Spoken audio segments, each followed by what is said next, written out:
Deitha, Ewinakan. Welcome to podcast number 165. So, weekend, I did work on Saturday. I won't go into it. It was a terribly tragic funeral. Very sad. I did a bit of paperwork. Sunday again, paperwork. We've had a few call-outs as well. But then we were right into Monday. Monday started early. One of these again, 8:30 funerals, where no one attends at Glyn Valley. Then a limo was out, and then we was down Padstow. And that's for Michelle's funeral. You would have seen it on our website and our Facebook page. Michelle was an old schoolmate of mine. In fact, she was a month younger than me. And I got to know her, well, when we was 11. And of course, known her ever since. I haven't seen her much over the last few years, but it's very sad. There's so many people passing away at the minute at my age or even younger.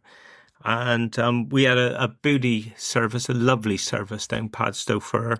And very, very sad. But hang of a crowd there as well. I mean, Padstow is a very big church. I must take a photo of it because I've started taking a few photos and reels of different places.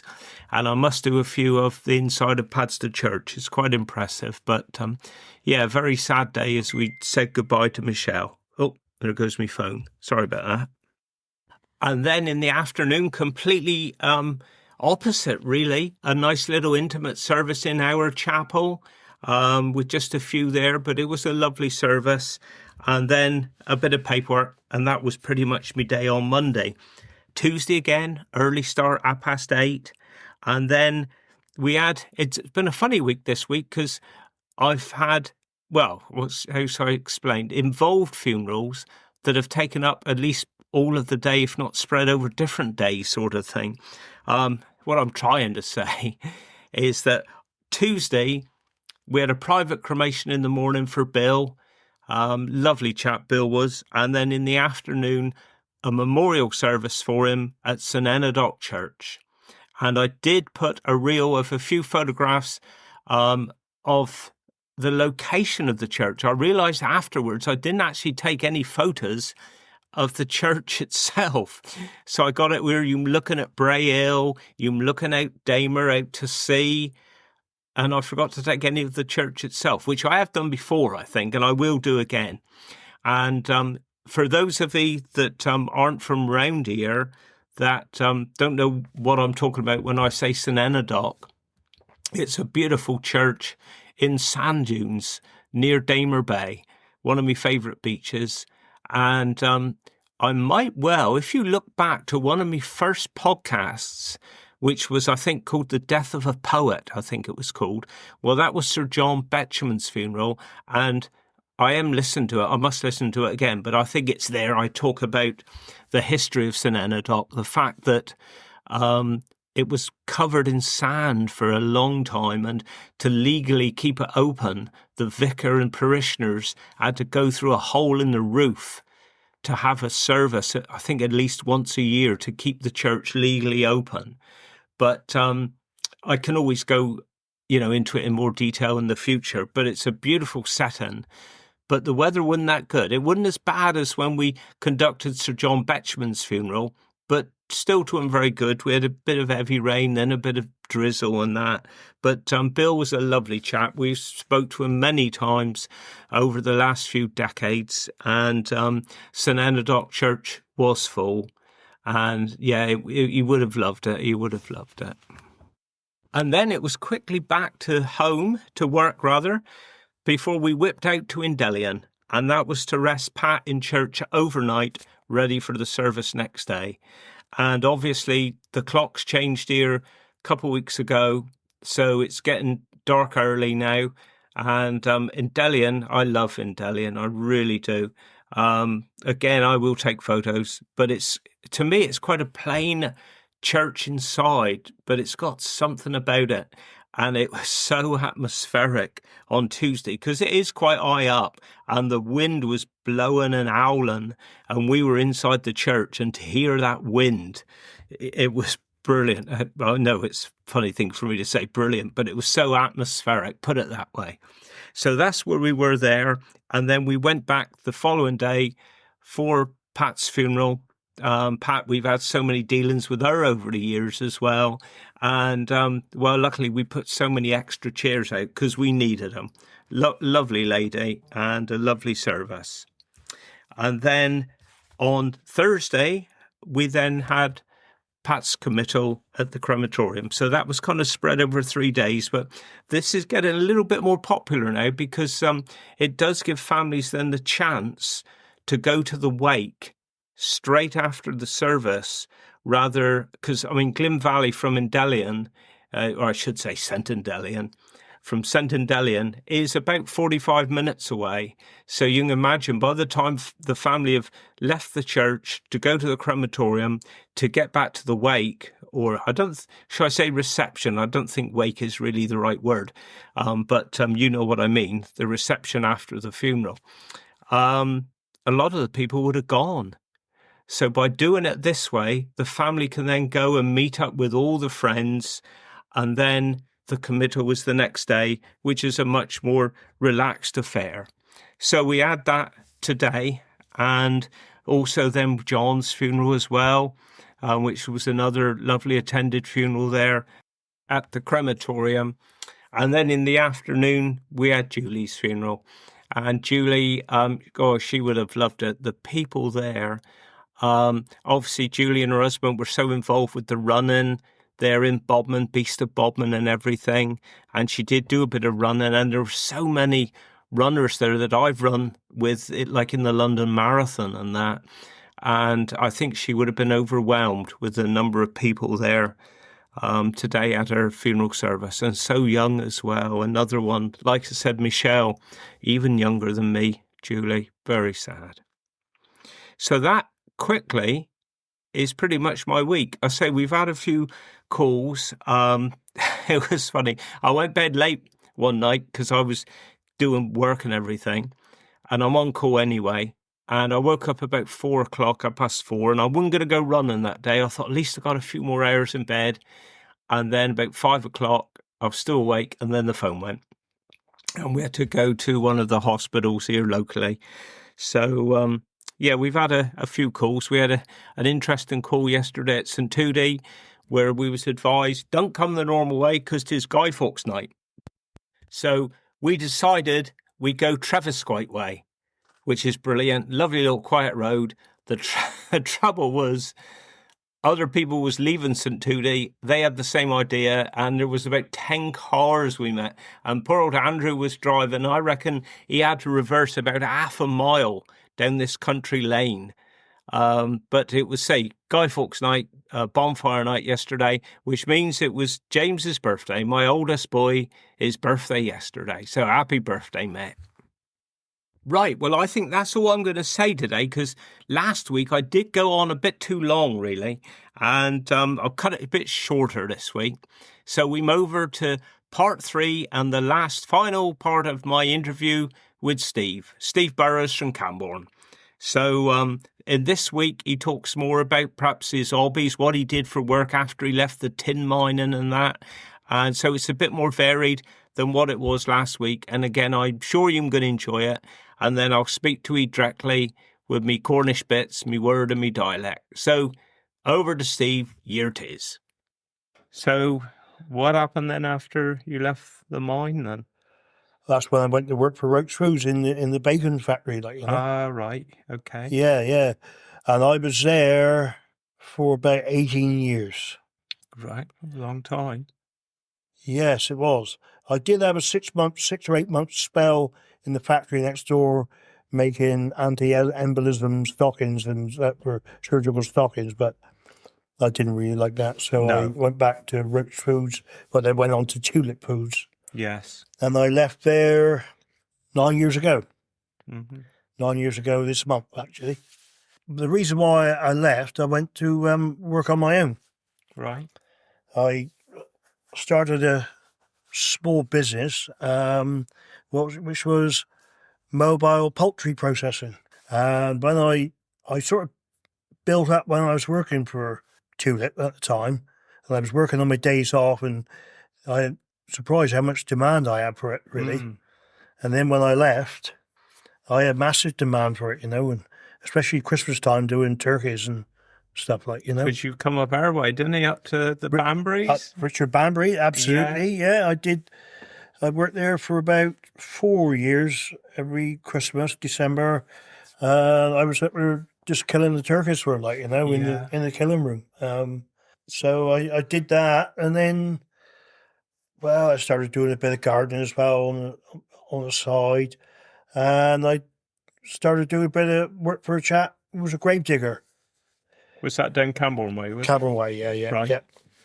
Worked for a chap doing some grave digging. Then I got to know another chap who was a grave digger, so I worked for a couple of them. Yeah. And then I got to know Alan Roberts, Yeah. who I've been working for today. He and the bad old bugger, really, is Oh, right on, isn't it? I don't understand how more people don't like him. No, that's right. No, exactly. Yeah. He's right on. He's lovely. He's good as gold. Yeah. So I did a bit of work for Alan, and then I went to work sort of on a casual part-time basis for the coroner and with Saints Funeral Services and Cornwall Funeral Services. Yeah. And then I went out on my own and started doing some grave digging on my own. Since I left Tulip Foods, I basically have turned my hand to most things. A lot of things I've done, I never ever thought I would ever do in my life.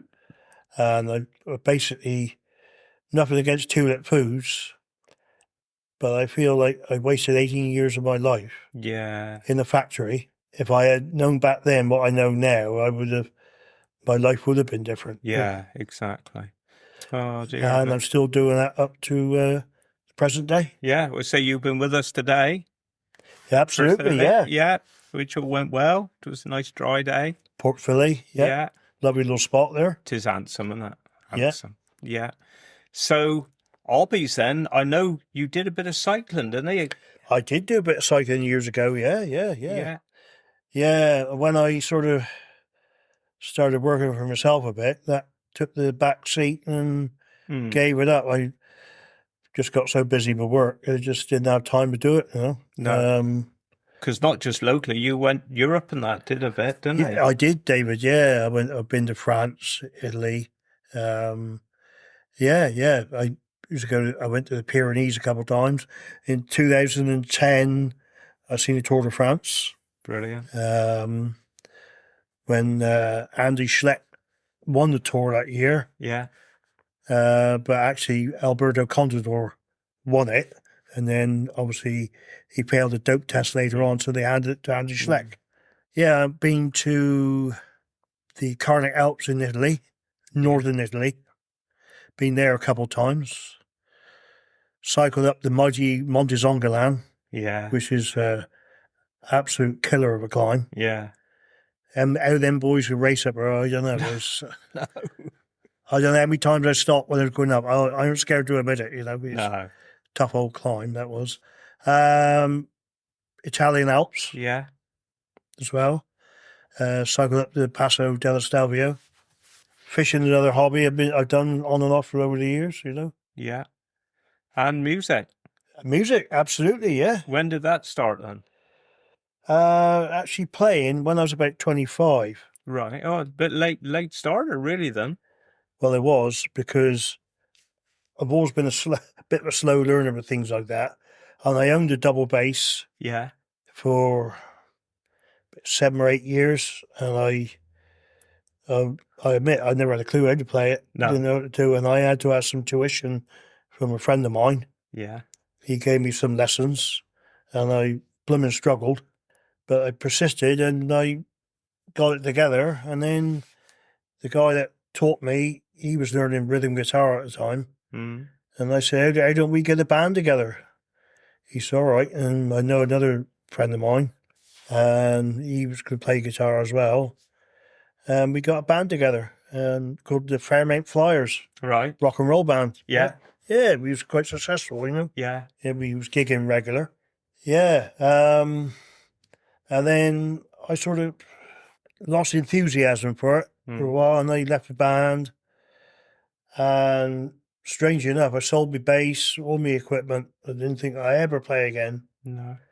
And then a couple of years later, I got approached by another band. Would you like to play in our band? I said, well, unfortunately, I haven't got no equipment. They said, well, don't worry, we can supply the equipment. Right. And it was like a hillbilly band. I was in that for about 6 or 8 months. Yeah. And after that, I didn't play for about 14 or 15 years. Crikey. Didn't own no instruments whatsoever. And then I was following around another little band locally. It's a little blues trio called Me and the Devil. Right. They played really authentic blues. I used to follow around every week. And their bass player at the time was superb bass player. Yeah. And he sort of gave me the inspiration to take it up again. So I bought another double bass. In the end, I used to stand in for the bass player after a while when he couldn't make it. Right. And then when he left the band, I joined the band. I was in the band for 5.5 years. Was he really? Yeah. Yeah, and I went joined another band after that. Rock and roll band, Play It Cool. Yeah. I'm not currently in the band at the moment. A bit of a sad time at the moment. Yes. Our guitarist from the Rhythm Cats unfortunately passed away about 6 weeks ago. And I think did you just do recording, Eddie? Well, we had, yes, that's right. Yeah. We recorded a CD with Western Star Records in Poulton, Bristol. Yeah. A week before, and Steve, the chap who passed away, he actually wrote all the songs. Right. And the CD's been released this week. Is it? Yeah. So it's very, very unfortunate. Yeah, definitely. So, no, I'm not in the band at the moment. So I still play a bit at home. Yeah. But I'll get back to it eventually. Exactly. Of course, I got my best buddy, my little dog Sparky. Sparky, yeah. So Sparky today, dear of him. He's lovely. He is my life, that little dog. Yeah. Lovely. I don't know where I'd be without him. No. They're lovely company, and oh, fantastic! Yeah. Unconditional love. Yeah. We got 2 springers, and Hawke, he's a beauty. Lauren, she's Ma's a coot, she is. And Christ, we go on a walk, she's always finding dead animals, like squirrels and pigeons and whatever. Sparky's a bit sane. Get away, yeah. Yeah. Sparky's always looking to find rats. He likes a bit of ratting, he does it, Yeah. All right. So you still live in Camborne area now then? Or? I living in a Luggan now. Oh, right. Living in Luggan. Just Sparky and I, Yeah, right on. Well, thank you, Steve. Well, I think we'll wrap it up now, but you're one of the few ones I've interviewed. You're actually younger than me.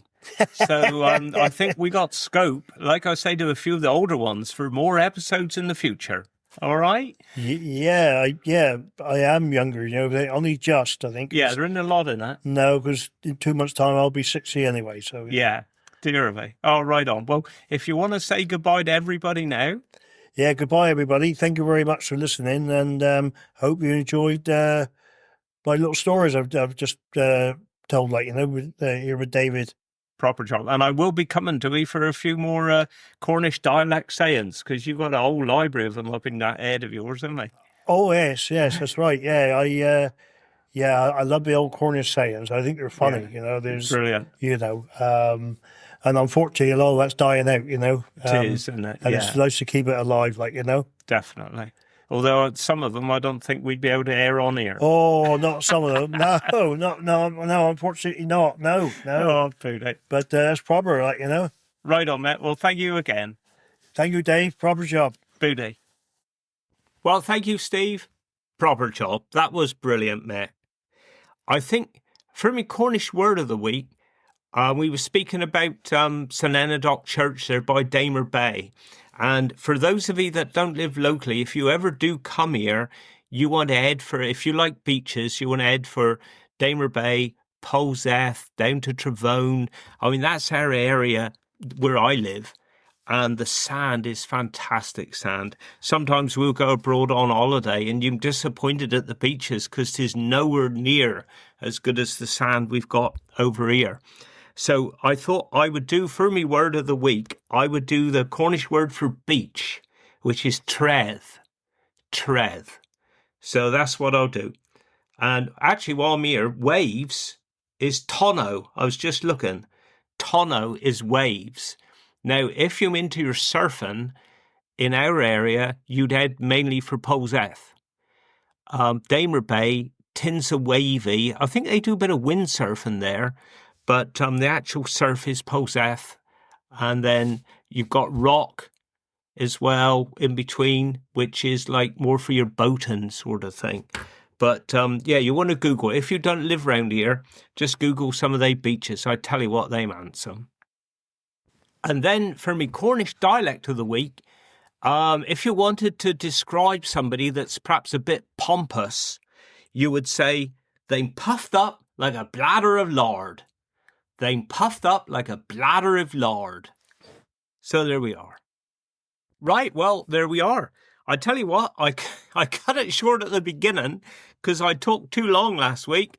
And by cutting it short, it's made the episode short anyway. So sorry about that. Well, then again, you might prefer it short.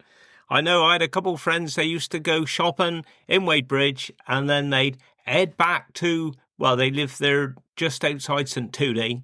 And my early episodes, they was always shorter anyway. Some of them was only 15 minutes long, if that. And they used to say it was perfect timing. They'd leave Wadebridge and by the time they get home, they'd listen to the whole episode.